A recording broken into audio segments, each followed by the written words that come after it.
de este futuro embajador de los Estados Unidos. Establecemos comunicación con Ricardo Pasco, diplomático, ex embajador de México en Cuba. Y bueno, como siempre, agradecido, don Ricardo, de que nos regales unos minutos aquí en Mega Noticias. Muy buenas noches. Y de entrada te pregunto, ¿qué pensar con la designación, con la nominación de Ron Johnson, ex Boina Verde, ex CIA y aparentemente designado por el futuro secretario de Estado?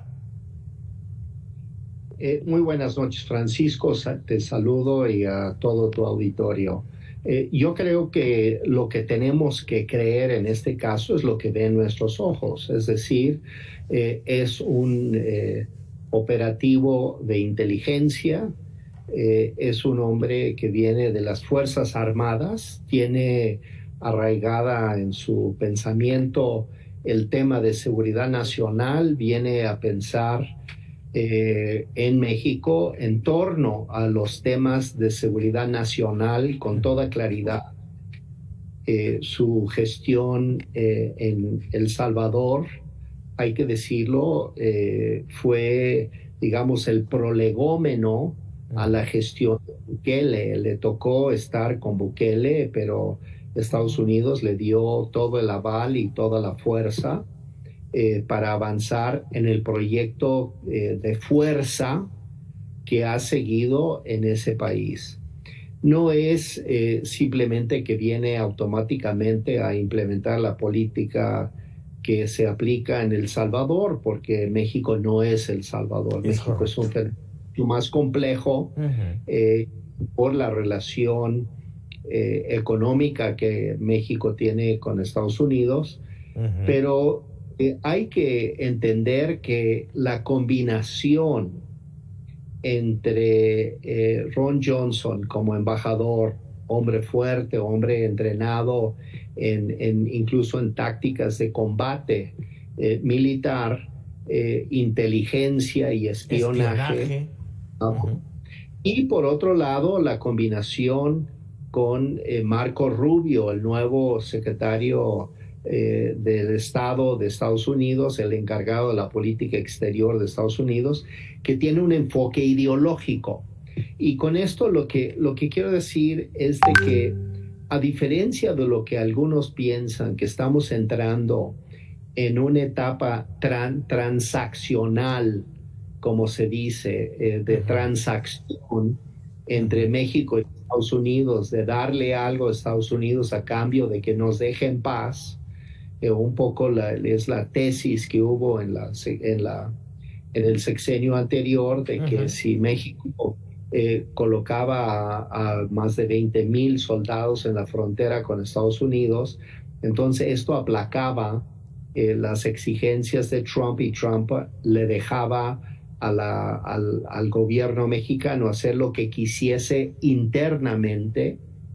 Me parece que hoy estamos ante un nuevo fenómeno.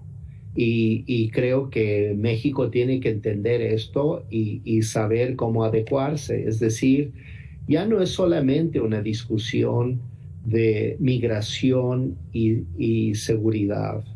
Yo creo que van a introducir en la agenda temas mucho más controversiales que tienen que ver con las relaciones de México con Cuba, Nicaragua y Venezuela, el posicionamiento de México frente a los conflictos del mundo, dicho llanamente, si está con China o está con Estados Unidos, y por supuesto el tema del TEMEC, donde hay asuntos que creo que México debe pensar que son creíbles, de que Trump podría plantear la salida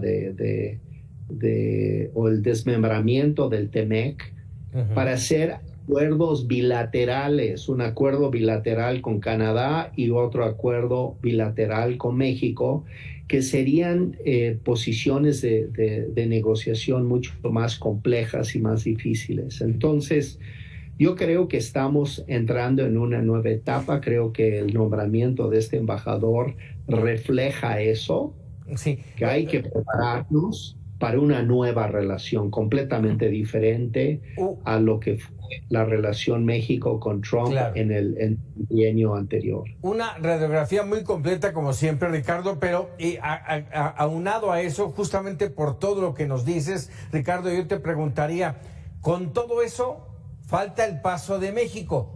¿Quién va a ser el embajador de México en los Estados Unidos que hoy ocupa Esteban Moctezuma?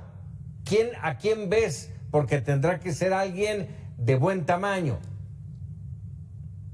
Bueno, yo esperaría que México enviara una pieza diplomática con mucha experiencia, con mucha inteligencia, con una gran capacidad de entender tanto el pensamiento de acá como el pensamiento de acá. Tiene que ser el nuevo embajador un gran traductor para poder crear un nuevo tipo de diálogo.